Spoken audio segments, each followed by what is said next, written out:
प्यारे विद्यार्थियों, आज हम पढ़ेंगे जीवन की मौलिक इकाई में अगला भाग। पिछले भाग में हमने कोशिका झिल्ली और कोशिका भित्ति के बारे में पढ़ा था। आज हम केंद्रक के बारे में पढ़ेंगे। केंद्रक के चारों ओर दोहरे परत का एक स्तर होता है जिसे केंद्रक झिल्ली कहते हैं। जैसे कोशिका पर एक कोशिका झिल्ली होती है, इसी केंद्रक के ऊपर एक केंद्रक झिल्ली होती है। केंद्रक झिल्ली में छोटे छोटे छिद्र होते हैं। इन छिद्रों के द्वारा केंद्रक के अंदर का कोशिका द्रव्य केंद्रक के बाहर जा पाता है। केंद्रक में क्रोमोसोम होते हैं जो कोशिका विभाजन के समय छड़ाकार दिखाई पड़ते हैं, और क्रोमोसोम में आनुवंशिक गुण होते हैं जो माता पिता से डीएनए अणु के रूप में अगली संतति में जाते हैं। तो माता पिता से जो भी लक्षण मिले हैं आपको, जिसके कारण आप माता पिता से जैसे दिखाई देते हैं, वो डीएनए की वजह से है। तो डीएनए का पूरा नाम डीऑक्सीराइबोन्यूक्लिक अम्ल। डीएनए का पूरा नाम डीऑक्सीराइबोन्यूक्लिक अम्ल। क्रोमोसोम डीएनए तथा प्रोटीन के बने होते हैं। डीएनए अणु में कोशिका के निर्माण व संगठन की सभी आवश्यक सूचनाएं होती हैं। जो कोशिका विभाजित नहीं हो रही होती उसमें डीएनए क्रोमेटिन पदार्थ के रूप में विद्यमान रहता है। क्रोमेटिन पदार्थ धागे की तरह की संरचनाएं होती हैं जो एक कोशिका का एक जाल का पिंड होता है। जब कभी भी कोशिका विभाजित होने लगती है तो क्रोमोसोम संगठित हो जाते हैं। इसे चित्र के द्वारा समझते हैं। यहां आप देखिए तो ये एक केंद्रक की झिल्ली है, और केंद्रक की झिल्ली में आपको छिद्र दिखाई दे रहे हैं जिनमें से आवागमन होता है पदार्थों का।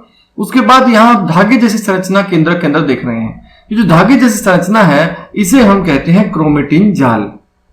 जब कोशिका में क्रोमेटिन जाल जो है कोशिका विभाजन के समय इस तरह छड़ाकार संरचनाएं बन जाती हैं। इन छड़ाकार संरचनाओं को हम कहते हैं क्रोमोसोम या गुणसूत्र। ये जो छड़ाकार हैं इन्हें हम कहते हैं क्रोमोसोम या गुणसूत्र। मनुष्य में 23 जोड़े यानी कि 46 गुणसूत्र पाए जाते हैं। ये जो गुणसूत्र हैं ये बने होते हैं डीएनए के। डीएनए इस तरह का होता है। इस डीएनए के एक टुकड़ा, इस डीएनए का एक टुकड़ा जो किसी एक लक्षण को निर्धारित करता है, यानी कि डीएनए के क्रियात्मक खंड को हम जीन कहते हैं। तो जीन क्या है? डीएनए के क्रियात्मक खंड को जीन कहते हैं। फिर से आपको बता रहा हूं मैं, कोशिका के अंदर होता है केंद्रक, केंद्रक के अंदर होता है डीएनए। तो केंद्रक में क्रोमोसोम होते हैं डीएनए के बने हुए। क्रोमोसोम के अंदर क्या है? क्रोमोसोम किससे बने हैं? डीएनए से, और डीएनए के क्रियात्मक खंड को कहते हैं जीन। तो जीन डीएनए का वो टुकड़ा है जिसके जो एक विशेष लक्षण निर्धारित करता है। यानी कि आगे आपकी आंखों के रंग के लिए एक अलग जीन है कोशिका में, डीएनए में। तो इस तरह से गुणसूत्रों में बहुत सारे जीन होते हैं जो हमारे शारीरिक लक्षणों को निर्धारित करते हैं। तो आपने पढ़ा यहां केंद्रक के बारे में। केंद्रक जो है वो कोशिका के अंदर होता है। केंद्रक में केंद्रक झिल्ली होती है, अंदर क्रोमेटिन जाल होता है, और इसको जो बीच में आप देख रहे हैं एक गाढ़े रंग का आपको गोला दिखाई दे रहा है, इसे बोलते हैं केंद्रकाय। ये केंद्रक के मध्य हिस्से में दिखाई देगा। बैक्टीरिया जैसे कुछ जीव में कोशिका का केंद्रकीय क्षेत्र बहुत कम स्पष्ट होता है क्योंकि इसमें केंद्रक झिल्ली नहीं होती। ऐसे अस्पष्ट केंद्रक क्षेत्र में केवल क्रोमेटिन पदार्थ होता है। ऐसे क्षेत्र को केंद्रकाय कहते हैं। तो यहां आप एक बात ध्यान दीजिए, ऐसे जीव जिसकी कोशिका में केंद्रक झिल्ली नहीं होती उन्हें प्रोकैरियोट कहते हैं, और वो जीव जिनकी कोशिका में केंद्रक झिल्ली होती है उन्हें यूकैरियोट कहते हैं। आप अगर पिछली कोशिका को ध्यान से देखें तो इसमें केंद्रक के ऊपर एक केंद्रक झिल्ली है, और केंद्रक भी अलग से आपको स्पष्ट कोशिका के अंदर दिखाई दे रहा है। लेकिन यदि आप इस कोशिका को देखेंगे तो इस कोशिका में आप देखें तो कोई केंद्रक झिल्ली आपको दिखाई नहीं दे रही, कोई सुस्पष्ट केंद्रक भी नहीं है। तो वे कोशिका जिनमें सुस्पष्ट केंद्रक नहीं पाया जाता और केंद्रक के ऊपर कोई केंद्रक झिल्ली नहीं है, वो है प्रोकैरियोटिक कोशिका। प्रो अर्थ पहले का, प्रो का अर्थात पूर्व की, कैरियोट केंद्रक। तो केंद्रक जो पुराने तरह की कोशिकाएं हैं, इन्हें हम आदिम कोशिका भी कह सकते हैं। तो वे कोशिका जिनमें केंद्रक के ऊपर केंद्रक झिल्ली नहीं पाई जाती और कोई सुस्पष्ट केंद्रक नहीं है, उन्हें कहते हैं प्रोकैरियोटिक कोशिका। और जिन जीवों की कोशिका में केंद्रक पर केंद्रक झिल्ली, सुस्पष्ट केंद्रक झिल्ली होती है और सुस्पष्ट केंद्रक होता है, उन्हें कहते हैं यूकैरियोटिक जीव। तो प्रोकैरियोटिक यूकैरियोटिक कोशिका में अंतर क्या है? अगर हम इन्हें अंतर बिल्कुल क्रमबद्ध तरीके से लिखें तो आकार में प्राय प्रोकैरियोटिक कोशिका आकार में छोटी होती हैं, जबकि यूकैरियोटिक कोशिका आकार में प्राय बड़ी होती हैं। केंद्रक झिल्ली अनुपस्थित रहती है प्रोकैरियोट में, यूकैरियोट में केंद्रक झिल्ली उपस्थित होती है। प्रोकैरियोटिक कोशिका में क्रोमोसोम प्राय एक ही होता है, जबकि यूकैरियोटिक कोशिका में प्राय एक से अधिक क्रोमोसोम होते हैं। प्रोकैरियोटिक कोशिका में अन्य अंग भी नहीं होते, कोशिकांग भी नहीं पाए जाते, जबकि यूकैरियोटिक कोशिका में कोशिकांग मौजूद होते हैं। प्रकाश संश्लेषण वाले जीवों में क्लोरोफिल पुट्टीदार पुटिका के साथ होता है, झिल्लीदार पुटिका के साथ होता है, जबकि यहां जो है यूकैरियोटिक में क्लोरोफिल प्लास्टिड में पाया जाता है। तो ये भी एक अंतर है दोनों में। तो प्रोकैरियोटिक कोशिका और यूकैरियोटिक कोशिका में मैंने आपको अंतर बताया, इसे आप इसी प्रकार से अपनी नोटबुक में भी लिख सकते हैं। एक बार अंतर को फिर से समझ लेते हैं। ये प्रोकैरियोटिक कोशिका देखिए, इसमें केंद्रक पर केंद्रक झिल्ली है और इसमें नहीं है। क्रोमोसोम केवल एक है, इसमें क्रोमोसोम अधिक संख्या में होते हैं। अभी तो क्रोमैटिन जाल के रूप में दिखाई दे रहे हैं, तो एक से अधिक संख्या में होते हैं। कोशिकांग देखिए, बहुत सारे कोशिकांग आपको यहां दिखाई दे रहे हैं, जबकि इस कोशिका में कोई कोशिकांग नहीं पाया जाता। तो यहां ये अंतर है इनमें। आगे बढ़ते हैं। अगला है कोशिका द्रव्य। तो ये जो आप केंद्रक झिल्ली देख रहे हैं बाहर की ओर चित्र में, केंद्रक झिल्ली और बीच में है केंद्रक। इसके अलावा कोशिका में जो द्रव भरा हुआ है पूरी कोशिका में, इस सभी कोशिका द्रव्य को हम कहते हैं, इस सभी द्रव को हम कहते हैं कोशिका द्रव्य। तो कोशिका द्रव्य क्या है? कोशिका का एक बड़ा क्षेत्र दिखा, कोशिका में एक बड़ा क्षेत्र दिख रहा है जो कोशिका झिल्ली से घिरा हुआ था। इस क्षेत्र में बहुत हल्का धब्बा था जिसे हम केंद्रक कहते हैं। ऐसे कोशिका द्रव्य, इसे कोशिका द्रव्य कहते हैं। तो आप सिंपल बात समझिए कि कोशिका में कोशिका झिल्ली और केंद्रक को छोड़कर बाकी जो द्रव भरा रहता है, इस द्रव को हम कहते हैं कोशिका द्रव। प्लाज्मा झिल्ली के अंदर कोशिका द्रव एक तरल पदार्थ है।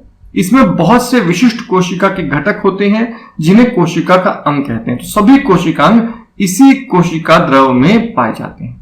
कोशिका द्रव और केंद्रक दोनों को मिलाकर जीव द्रव कहते हैं। तो जो कोशिका झिल्ली के अंदर जो कुछ है, यदि हम सारे को मिला लें तो इसे हम कहते हैं जीव द्रव्य। तो जीव द्रव्य क्या है? कोशिका द्रव्य और केंद्रक दोनों को मिलाकर जीव द्रव्य कहते हैं। कोशिकांग, अब हमने कहा कोशिका के बहुत सारे अंग हैं, कोशिका में बहुत सारी विशिष्ट संरचनाएं हैं। उन संरचनाओं का हम एक एक करके पढ़ेंगे। बड़ी और जटिल कोशिकाएं, जिसमें बहुकोशिक जीवों की कोशिकाएं भी सम्मिलित हैं, को भी उपापचय क्रियाओं की बहुत आवश्यकता होती है, जिससे कि वे जटिल संरचना और कार्य को सहारा दे सकते हैं। इन विभिन्न प्रकार की उपापचय क्रियाओं को अलग रखने के लिए ये कोशिका झिल्ली युक्त छोटी छोटी संरचनाओं का उपयोग करती हैं। अंतःद्रव्य जालिका, गोल्जी उपकरण, लाइसोसोम, माइटोकॉन्ड्रिया, प्लास्टिड, राजधानी, ये सभी कोशिकांग हैं। हम इन सभी के बारे में क्रमानुसार पढ़ेंगे। इससे पहले मैं आपको जानकारी दे दूं, दो तरह के जीव पाए जाते हैं, एक कोशिकीय जीव और बहुकोशिकीय जीव। एक कोशिकीय जीव वो जीव है जिनमें शरीर में केवल एक ही कोशिका से बना होता है, जैसे कि अमीबा। और बहुकोशिकीय जीव वो जीव है जिनकी कुंडली में जिसके शरीर में बहुत सारी कोशिकाएं होती हैं, जिनके शरीर में बहुत सी कोशिकाएं होती हैं, उन्हें हम कहते हैं बहुकोशिकीय जीव। जैसे कि मनुष्य, गाय, भैंस, भेड़, बकरी, अधिकतर जीव जितने हम देखते हैं जो दिख जाते हैं, जो सूक्ष्म जीव हैं, केवल वही एक कोशिका वाले हैं, और बहुत थोड़े हैं अमीबा, यूग्लिना, पैरामीशियम, इस तरह के बहुत से एक कोशिक जीव आप सूक्ष्मदर्शी की सहायता से देख सकते हैं। अंतःद्रव्य जालिका, ये अंतःद्रव्य जालिका जिसे हम एंडोप्लाज्मिक रेटिकुलम कहते हैं अंग्रेजी में, सबसे पहले हम इसी के बारे में पढ़ते हैं, कोशिकांग के बारे में। अंतःद्रव्य जालिका झिल्ली युक्त नलिकाओं की शीट का एक बहुत बड़ा तंत्र होता है। ये लंबी नलिकाएं और गोल या आयताकार थैलों के तरह दिखाई देती हैं। अंतःद्रव्य जालिका की रचना भी प्लाज्मा झिल्ली के समरूप ही होती है। अंतःद्रव्य जालिका दो प्रकार की होती है, एक खुरदरी अंतःद्रव्य जालिका, दूसरा चिकनी अंतःद्रव्य जालिका। जैसा कि नाम ही बता रहा है खुरदरी अंतःद्रव्य जालिका, तो एक खुरदरी दिखाई देती है। क्यों खुरदरी दिखाई देती है? RER सूक्ष्म दृष्टि से देखने पर खुरदरी दिखाई पड़ती है क्योंकि इस पर राइबोसोम लगे होते हैं। राइबोसोम पर प्रोटीन संश्लेषित होती है। RER तैयार प्रोटीन को आवश्यकता अनुसार ERK द्वारा कोशिका के अन्य भागों में भेज देता है। चिकनी अंतःद्रव्य जालिका, अब क्योंकि इस पर राइबोसोम नहीं होते तो इसलिए ये चिकनी दिखाई देती है। तो चिकनी अंतःद्रव्य जालिका को हम स्मूथ एंडोप्लाज्मिक रेटिकुलम भी कहते हैं। SER के द्वारा हम इसे शॉर्ट फॉर्म में लिख सकते हैं। SER वसा और लिपिड अणुओं के बनाने में सहायता करती है।